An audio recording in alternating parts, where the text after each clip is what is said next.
এটা প্রাথমিক অবস্থায় আমি এলে এই দেশে গিয়া কচুরি ক্রয় করি, তারপর বাঁশ কিনি, তারপর লোকজন সবকিছু কথাবার্তা কইয়া টাকা পয়সা দিয়া লোকজন সব বাও করি। তারপর আপনার এই জ্যৈষ্ঠ মাস যাই পরে হইলে আপনার এই বাঁধতে শুরু হই, এই বাঁধতে নিয়ে আইলে আমি এবার বিক্রি করি। একটা দাপ আপনার একটা দাপে 1500 টাকার কচুরি লাগে।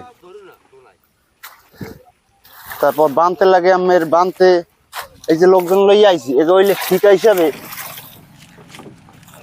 টাকা দাম নয়। একটা দাপে আপনার 4000 টাকা বিল আসে, এইটা হইলে লেবারের এই 4000 টাকা হারে। আর আপনার 1500 সাধারণ একটা দাপে টগরায় যায়। তারপরে হইলে আবার এইটা আবার নিতে আবার খরচ আছে।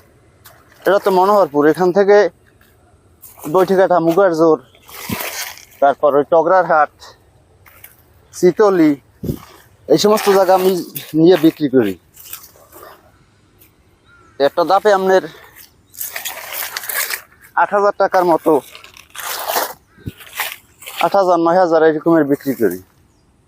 নেতে আপনার একটা দাপে ধরেন একটা লেবার যায়, এটা আমরা 3 মাস 3.5 মাসের মতো রইলে গুণ 6 গুণ 7 গুণ,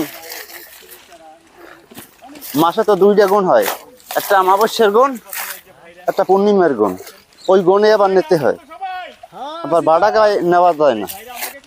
এক গুণে ডাব বান্ধা যায় ধরেন 10 দিন, আর 5 দিন যায় নেতে যোগাগুন, এই সময় নেওয়া লাগে। নিয়ে আবার ওই যে জমিতে টমিতে উড়ান লাগবে, সেই জন্য পানি ভরা দরকার, নেওয়া লাগে আবার ওই যোগায়।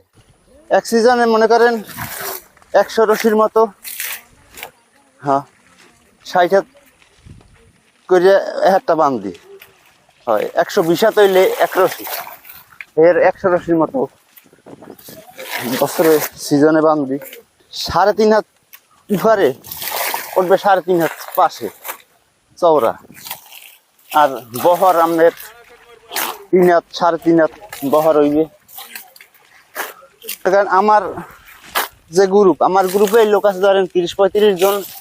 অতিরিক্ত রৌদে কাজ করা লাগে, মানুষ ক্লান্ত হয়ে পড়ি। তারপর আবার অনেক সময় সারাদিন বৃষ্টি।